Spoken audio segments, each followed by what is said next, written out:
10 more minutes. Oh, uh-oh, it's Debbie. Is there a character on True Blood that you wish you had written? That is... Oh, yeah. You know, isn't Jessica great? Jessica's great, and she's just the thing Bill needed, you know, to point out how... I didn't say anything. I was thinking Mary Janice would just pop right out with this.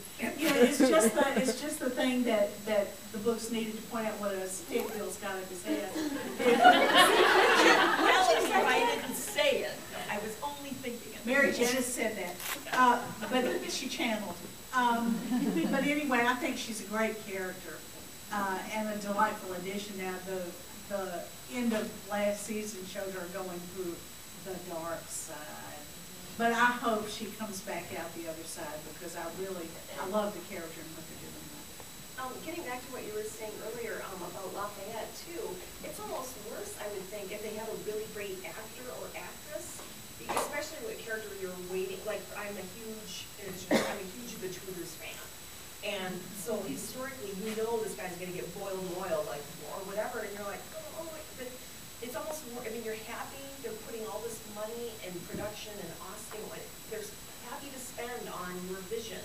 But at the same time, it's all the money they spend and all the hard work they're putting into it draws you in and makes you not want Lafayette to die, makes you just really into what Jessica's going through.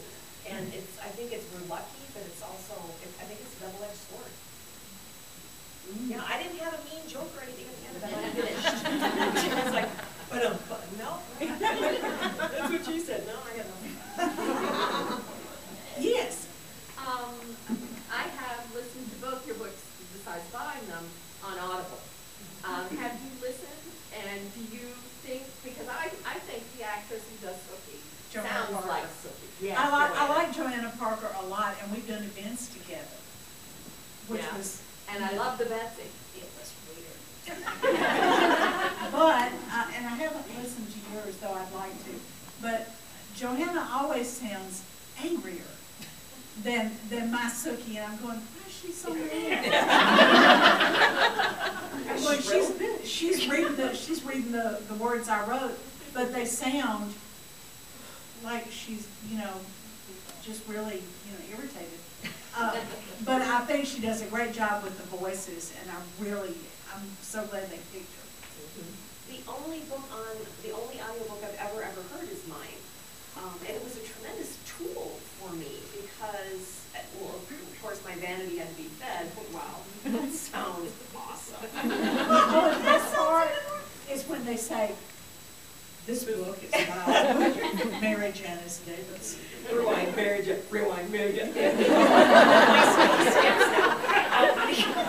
So, the vanity had to be fed. Oh boy, and this chapter's even better than the last. But once I got through the experience of it, that's how I learned I use way too many dialogue tags. Angrily, happily, sadly, and as Charlaine will tell you, if you're doing a good job with your dialogue, your reader knows if you don't have to say angrily. So that was a huge help for me. But what is funny is people either really, really love the job Nancy Wu does, or they want to kill Nancy Wu and spread her ashes over an acre. I mean, there is no middle ground. And I had 2 events in the same evening. And the first one, oh yes, she's like, yeah, I know, didn't you? And then the next one, oh, she sucks. And Jay, how can you? What are you gonna do? Oh, I don't know, but I'm gonna hurt her. Like 40 of them and 1 of me. So, and I've seen that all over. It's a love-hate. But so for me, hearing it out loud was completely. It is. It makes you look at the book different. It does. And something they always tell aspiring writers when you're trying to break through, tape your book and listen to it. And I always thought that was just something people would say, so you would go away and do it and not bother them anymore. But go away and do it, and then come back and bother them, because it was completely eye-opening for me. It is. It makes you see things completely differently in the book. I agree. Not that you need me to.